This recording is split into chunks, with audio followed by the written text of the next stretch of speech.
Young and the Restless spoilers. Matt attempts to make things right with Sharon. The drama in Genoa City is about to intensify as the Young and the Restless spoilers for Wednesday, August 19th, promise emotional confrontations, family interference, and one very complicated apology. While Kyle Abbott prepares to step into the role of protector for his family, Victor and Nikki Newman refuse to let Nick face his problems alone. Meanwhile, Matt appears determined to make peace with Sharon, even though she may be completely finished hearing what he has to say. Wednesday's episode looks set to explore one of the biggest themes currently running through Genoa City. When does helping someone become controlling?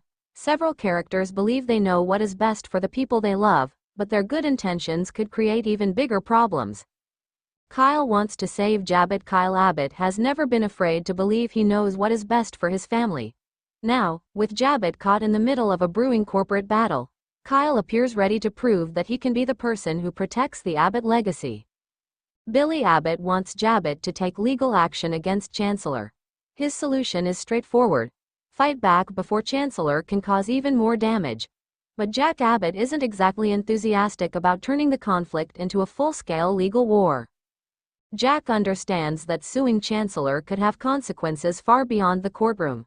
Once the accusations begin flying, the Abbott family name could become part of the spectacle, and Jabbit could suffer from the public fallout.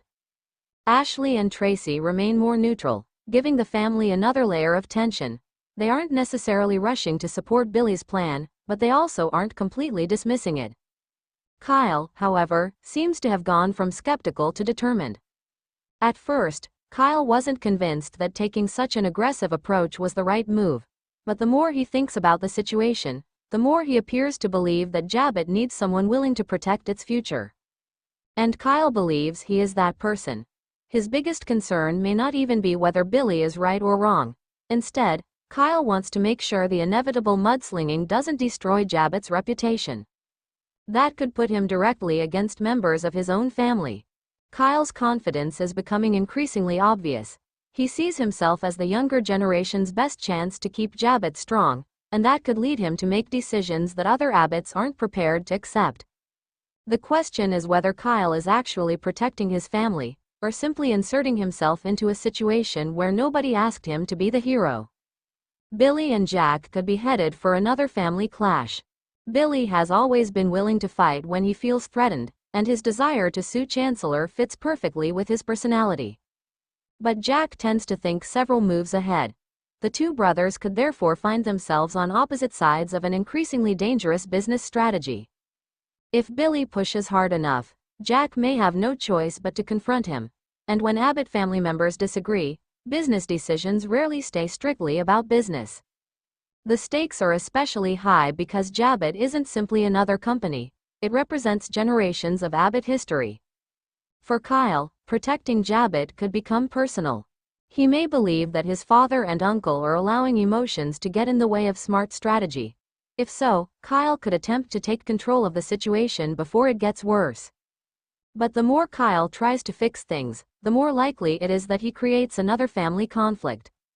Nick's addiction brings Victor and Nikki into the fight. Elsewhere in Genoa City, Nick Newman is facing a very different kind of battle. Nick is an adult man struggling with a serious addiction, and he needs to make decisions about how he is going to confront his demons. But Victor and Nikki have never been particularly comfortable allowing their children to handle major problems entirely on their own. That certainly isn't changing now. Victor and Nikki still see Nick as their son first and an independent adult second. Their love for him is unquestionable, but their determination to control the situation could become another obstacle. Nick may believe he understands what needs to happen next. He may have his own plan for dealing with his addiction and rebuilding his life. Unfortunately, Victor and Nikki may have a completely different plan. They have spent years interfering in Nick's personal and professional decisions. His relationships, his children, his businesses, and even his relationship with Sharon have all been subjects of Newman family involvement. So why would they suddenly step back? For Victor and Nikki, letting Nick make his own choices could feel like abandoning him.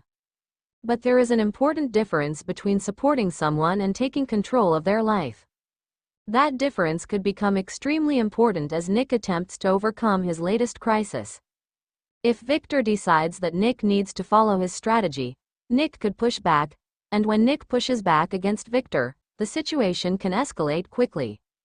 Nikki may find herself caught between protecting her son and respecting his independence.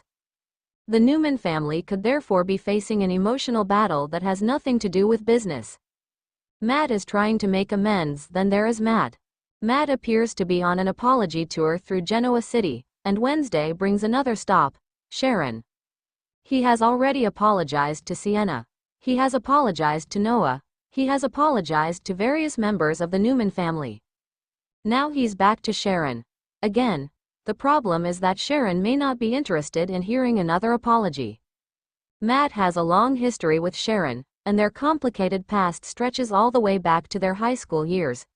Over the years, his actions have caused Sharon significant pain, making her one of the people who arguably has the strongest reason to reject his attempts at reconciliation. Matt may genuinely regret what he has done, but regret doesn't automatically give someone the right to return to a person's life. Sharon has endured enough heartbreak and betrayal. She may have reached the point where she simply doesn't want Matt anywhere near her. That could make his latest attempt to apologize extremely awkward. Matt might believe that saying sorry is the first step toward repairing their relationship. Sharon, however, may believe that the best apology would be for him to leave her alone. And that creates a fascinating emotional conflict. Sharon may finally draw the line. Sharon has spent much of her life dealing with people who refuse to respect her boundaries. Matt's desire to make things right may sound noble on the surface, but Sharon doesn't necessarily need another person trying to repair the past. She may simply want to move forward. If Matt truly wants to make amends, he may have to understand that forgiveness isn't something he can demand. Sometimes making things right means accepting that the other person doesn't want a relationship with you anymore. That could be the lesson Matt needs to learn. Instead of continuing to chase Sharon with apologies, he might need to give her the space she is clearly asking for.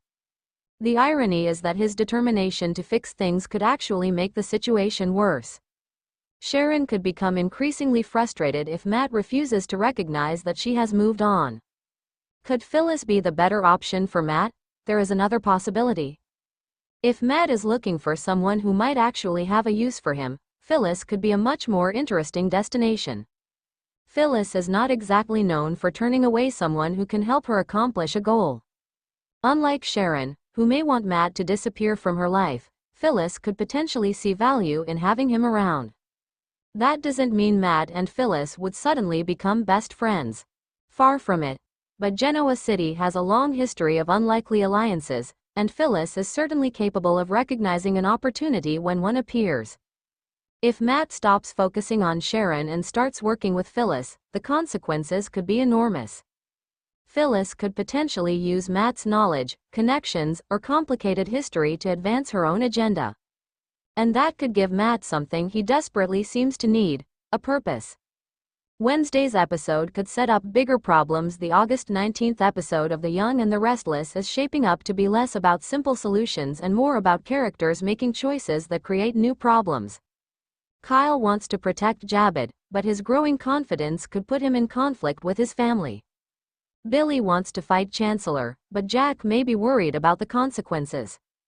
Nick wants to confront his addiction, but Victor and Nikki may refuse to let him handle the situation independently. And Matt wants forgiveness from Sharon, but Sharon may have absolutely no interest in giving it.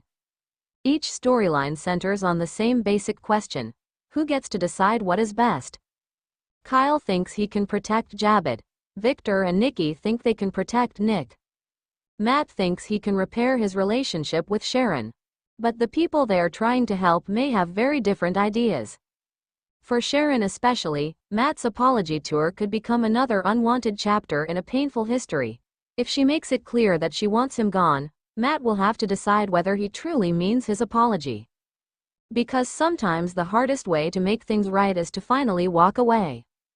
And if Matt refuses to do that, Sharon could be pushed to her limit. Meanwhile, the Abbott and Newman families have their own battles brewing, ensuring that Genoa City is nowhere near ready for peace. Wednesday's episode could therefore deliver the kind of emotional confrontations that The Young and the Restless does best: complicated relationships, family loyalty, corporate warfare, and characters convinced that they know what is best for everyone else.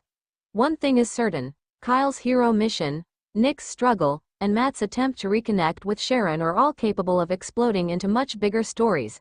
And in Genoa City, an apology is rarely just an apology.